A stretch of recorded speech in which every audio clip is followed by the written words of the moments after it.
Let's clear the confusion on fruit. Is there really too much sugar? Is organic better? How much should I eat? Should I stop eating bananas? Well, the answer is, it depends. What does your current health look like? Do you have any medical conditions, allergies, intolerances? What are your goals? Are you looking for weight loss, general health, longevity? Are you following a food philosophy like keto or paleo? Let's say that you have no food restrictions and want to lose a little bit of weight while staying generally healthy. Well, then fruit is good.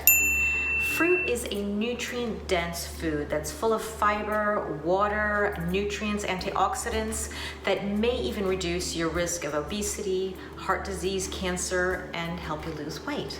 This is nature's fast food. It's the sugar in fruit that we're all worried about, but fructose in fruit is a lot different than table sugar. Fructose hits the liver slowly, and it's so much easier to metabolize than table sugar. Fruit also has chewing resistance. This means it takes longer to chew, giving you time to send those satiety signals to your brain to tell you you're full. That being said, fruit is still high in sugar and can raise our insulin levels a lot higher compared to other whole foods. So we can't go crazy here with the fruit, but depending on your goals, generally speaking, 1 to 2 pieces of fruit per day should be beneficial. You get a lot more bang for your buck for low sugar fruit like berries or lemons. Higher sugar fruits such as mangoes and bananas are great to sweeten foods like smoothies and yogurt rather than eating them whole as a snack. A little bit goes a long way. Fresh whole fruit is best eaten seasonally and locally. Nectarines in the summer, apples in the winter, they retain more nutrients, they have more flavor, they're cheaper, they support local farmers, and they lessen the need to buy organic. Seasonal produce has less of a need for human intervention, so less transportation, less pesticides and GMOs. Frozen fruit is frozen at its peak ripeness, which makes it just as nutritious as fresh fruit, if not more. There's no added sugars or preservatives. It's already cut and washed, ready to go, saving us time. It lasts longer and it's generally cheaper. Fresh fruit is often picked before it is ripe to allow ripening during transport. But this doesn't allow the fruit to get the full range of vitamins, minerals, and antioxidants on the tree, which makes frozen fruit a winner. Smoothies made with a little bit of frozen fruit are colder and they're creamier. And when you make your own ice cream, all you need is a bag of frozen berries and 1 egg white. I said 1 egg white, not the yolk. And you put it in a high-speed blender for a minute and you got something cold and creamy and it tastes just like gelato. So you know what I'm totally into these days? I love these little frozen fruit bites. Yeah, these are amazing. They've got these little fruit balls of fruit puree with there's no additives or preservatives. No, there's nothing in here except goodness. And what I love about it is they put this little coating on it made out of algae. Yeah, that's code word for seaweed. Just don't tell anyone. Now I can get even more antioxidants with frozen fruit. There is no reason to buy canned fruit these days unless you're stockpiling your basement for World War III or a hurricane.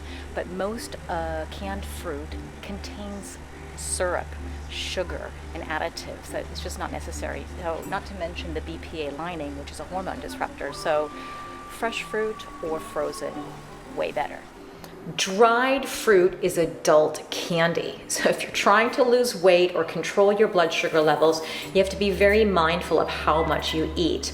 When you remove the water from fruit, you are left with a high dose of sugar that may work well when you're on a hike or in a sports competition or when you travel and you need your fruit to be preserved, dried, convenient, and easy to eat without a mess. But keep in mind, when you remove the water and the chewing resistance of fruit, then you also remove that satiety element, and it's easy to overdose and eat too much dried fruit. If you eat too much dried fruit, more than 2 dates or 3 apricots or a couple of prunes, then you risk weight gain. Look, a quarter of a cup of dried apricots have 17 grams of sugar. A half a cup of whole fresh apricots have only 7 grams of sugar. Whoa! I'd rather eat the whole fruit. I use dried fruit to sweeten homemade granola, chia seed pudding, or on top of melted 90% dark chocolate. It's there to add a touch of sweetness and fiber instead of sugar and honey. Freeze-dried fruit are the most sugar-dense of all. All of the water and fiber have been removed, leaving the sugar-dense shell. They're still nutrient and antioxidant rich and still better than eating a Kit Kat, but like dried fruit, it can easily be overeaten, sabotaging your fat loss goals. Be aware of dried fruit and freeze-dried fruit that contain sugar crystals, preservatives, sulfites, and toxins. Read the labels. There should be nothing but 100% fruit, and that's it. Make your own fruit roll-ups. You can skip the sugar, the palm oil, and preservatives that you find in store-bought ones. Which has more sugar, a dried fruit or a freeze-dried fruit? Well, the freeze-dried fruit looks lighter and healthier, but there's more sugar in them compared to fresh, frozen, or dried fruit. Look, a strawberry has 5% sugar. A freeze-dried strawberry has 70% sugar. I still eat freeze-dried fruit, especially when I can't find anything else, like at the airport, and it avoids that temptation of buying a Toblerone or a Kit Kat. But I love it best to sprinkle a tablespoon of freeze-dried raspberries on top of melted 90% dark chocolate, or sprinkled on top of yogurt for a splash of color and sweetness, and a little goes a long way. Yeah!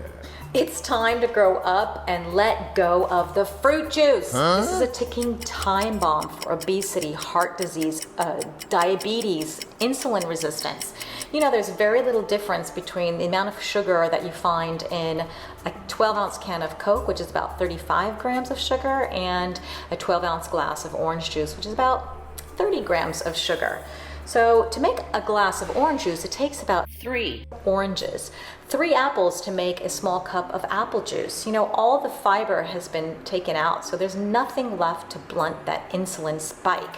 And so this sends sugar straight to the bloodstream, straight to the liver to be stored as fat, unless you get moving quickly. So let go of the orange juice and eat the whole orange. So we've cleared the confusion on fruit. Remember, fresh, whole fruit, seasonal, local, and frozen are the best choices. 1 to 2 pieces of fruit per day, preferably in the form of low sugar impact fruit like berries, are perfect. Dried fruit, freeze-dried fruit are okay in limited amounts and preferably used as a sweetener, not as a snack. And the canned fruit, the fruit juices, leave them out of your life. Really, there's no need. Think about it. When you eat a piece of fruit, what are you not eating? Okay, and is it a better choice? Let's keep it simple. So obviously, if you're not feeling good, if you feel pretty bad eating a piece of fruit, then stop. Your body knows better than any doctor, any article, any science study. It's telling you to leave it out. So enjoy your fruit, tag a friend and comment below, and I'll see you in the next video. It won't go away. I've got that feeling rushing